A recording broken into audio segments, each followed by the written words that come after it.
शामिल करते हैं जंग से। ब्यूरो चीफ मोहम्मद हुसैन की रिपोर्ट के मुताबिक मंशियात की रोकथाम के हवाले से DPO मलिक तारिक महबूब की ज़ेर क़ियादत आगाही वाक़ का इनेकाद किया गया।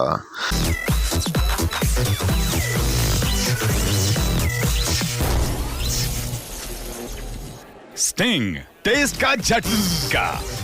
आगाही वाक़ डिस्ट्रिक्ट पुलिस ऑफिस से शुरू होकर प्रेस क्लब इख्तिताम पजीर हुई। तफसीलात के मुताबिक DPO मलिक तारिक महबूब की ज़ेर क़ियादत इंसदाद मंशियात के हवाले से आगाही वाक़ का इनेकाद किया गया। वाक़ में अंजुमन ताजरान, सिविल सोसाइटी और पुलिस अफसरान की कसीर तादाद ने शिरकत की। आगाही वाक़ डिस्ट्रिक्ट पुलिस ऑफिस से शुरू होकर प्रेस क्लब इख्तिताम पजीर हुई।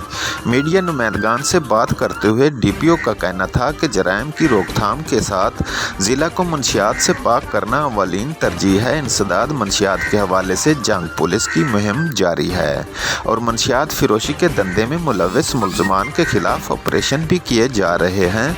आगाही मुहिम के सिलसिला में स्कूल और कॉलेज में सेमिनार भी मुनक़िद किए जा रहे हैं और तलबा तलबात को आगाही दी जा रही है कि मुस्बत सरगर्मियों को अपनाते हुए रोशन मुस्तकबिल की तरफ तवज्जो दें। आगाही वाक़ का मकसद शहरियों में शऊर पैदार करना है कि इस मुहिम में पुलिस का साथ दें और मंशियात फिरोशों की निशानदाही करें ताकि ऐसे अनासर के खिलाफ कार्रवाई अमल में लाकर उन्हें कैफर करदार तक पहुँचाया जा सके। DPO का मज़ीद कहना था कि पुलिस की तरफ से नशा के आदी अफराद को इलाज मुआवजा की सहूलत भी फराहम की जा रही है ताकि उन्हें मुआशरे का कारआमद शहरी बनाया जा सके।